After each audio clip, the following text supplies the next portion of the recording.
নমস্কাৰ ৰাজ্যসকল সকলোৰে ভালনে হয়তো আপোনালোকৰ ভালেই মই আজিও টপ 30 লৈ আপোনালোকৰ ওচৰলৈ আহিছোঁ প্ৰথম প্ৰশ্নটো বেজবৰুৱাদেৱক সাহিত্য ৰথী উপাধিটো কোনে প্ৰদান কৰিছিল ৰত্নকান্ত বৰকাকতিদেৱে কীৰ্তন ঘোষা কোনে ৰচনা কৰিছিল কীৰ্তন ঘোষা শংকৰদেৱে ৰচনা কৰিছিল 3 নম্বৰ প্ৰশ্ন গীতাত কেইটা অধ্যায় আছে 18টা অধ্যায় আছে হৰপ্পা সংস্কৃতি কিহৰ বাবে বিখ্যাত নগৰ পৰিকল্পনাৰ বাবে অসমৰ প্ৰথম চাহ খেতিয়কজন কোন আছিল মণিৰাম দেৱান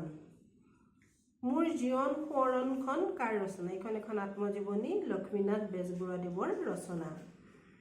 ৰিয়ান পৰাগে টি20 কাৰ হৈ খেলিছে ভাৰতীয় দলৰ হৈ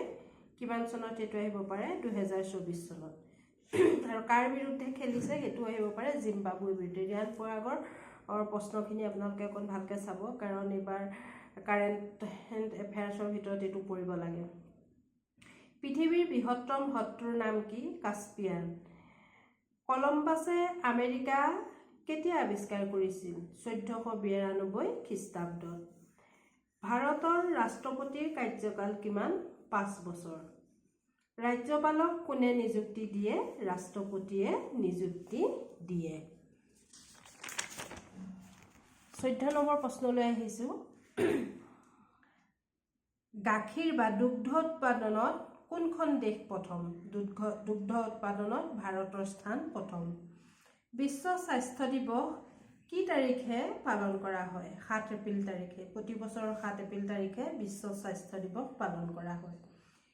2024 বৰ্ষত লোকসভা নিৰ্বাচনত বিজেপিয়ে কিমানখন আসন পাইছিল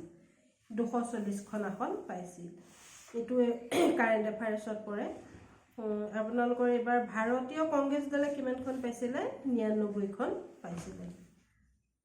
লোকসভা নিৰ্বাচনত নৰেন্দ্ৰ মোদীয়ে ক'ৰ পৰা প্ৰতিদ্বন্দ্বিতা কৰিছিল বাৰাণসীৰ পৰা আনহাতে ৰাহুল গান্ধীয়ে ক'ৰ পৰা প্ৰতিদ্বন্দ্বিতা কৰিছিল ৰায়বেৰিলি আৰু কেৰালাৰ পৰা দুখনৰ পৰা কৰিছিল এইবাৰ কিমান পাৰ্চেন্ট ভোটাৰে ভোটদান কৰে লোকসভা নিৰ্বাচনত হেতু আহিব পাৰে 64.2 কাৰণ এবাৰ কোন যেহেতু টান হ'ব কি দিয়ে ঠিক নাই আৰু কেই তাৰিখে হৈছিলে দুটা পৰ্যায়ত হৈছিল 19 এপ্ৰিল আৰু 1 জুন তাৰিখে আৰু কেই তাৰিখে ৰিজাল্ট ঘোষণা কৰিছিল হেতু 4 তাৰিখ আছিল এইকেইটা কথা সম্পূৰ্ণ ভালকে মনত ৰাখিব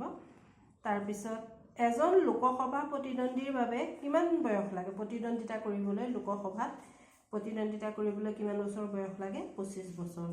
আৰু আমাৰ ৰাজ্যসভাত 30 বছৰ লাগে তাৰ পিছতে এনডিএৰ ফুল ফৰ্ম কি হেতু আহিব পাৰে এনডিএ ফুল ফৰ্মটো মই দি দিছো নেশ্যনেল ডেমক্ৰেটিক এলায়েন্স বনফুলৰ কবিগৰাকী কোন যতীন্দ্ৰনাথ দুৱৰা মেৰিকম কি খেলৰ লগত জড়িত মেৰিকম বক্সাৰ খেলৰ লগত জড়িত তেওঁ ঘৰ মণিপুৰত এটো দিব পাৰে ফিফা কি খেলৰ লগত জড়িত FIFA ফুটবল খেলৰ লগত জড়িত ইয়াৰ সম্পূৰ্ণ ৰূপটো দি দিছো ফেডাৰেশন ইন্টাৰনেশ্যনেল দি ফুটবল এছ'চিয়েশ্যন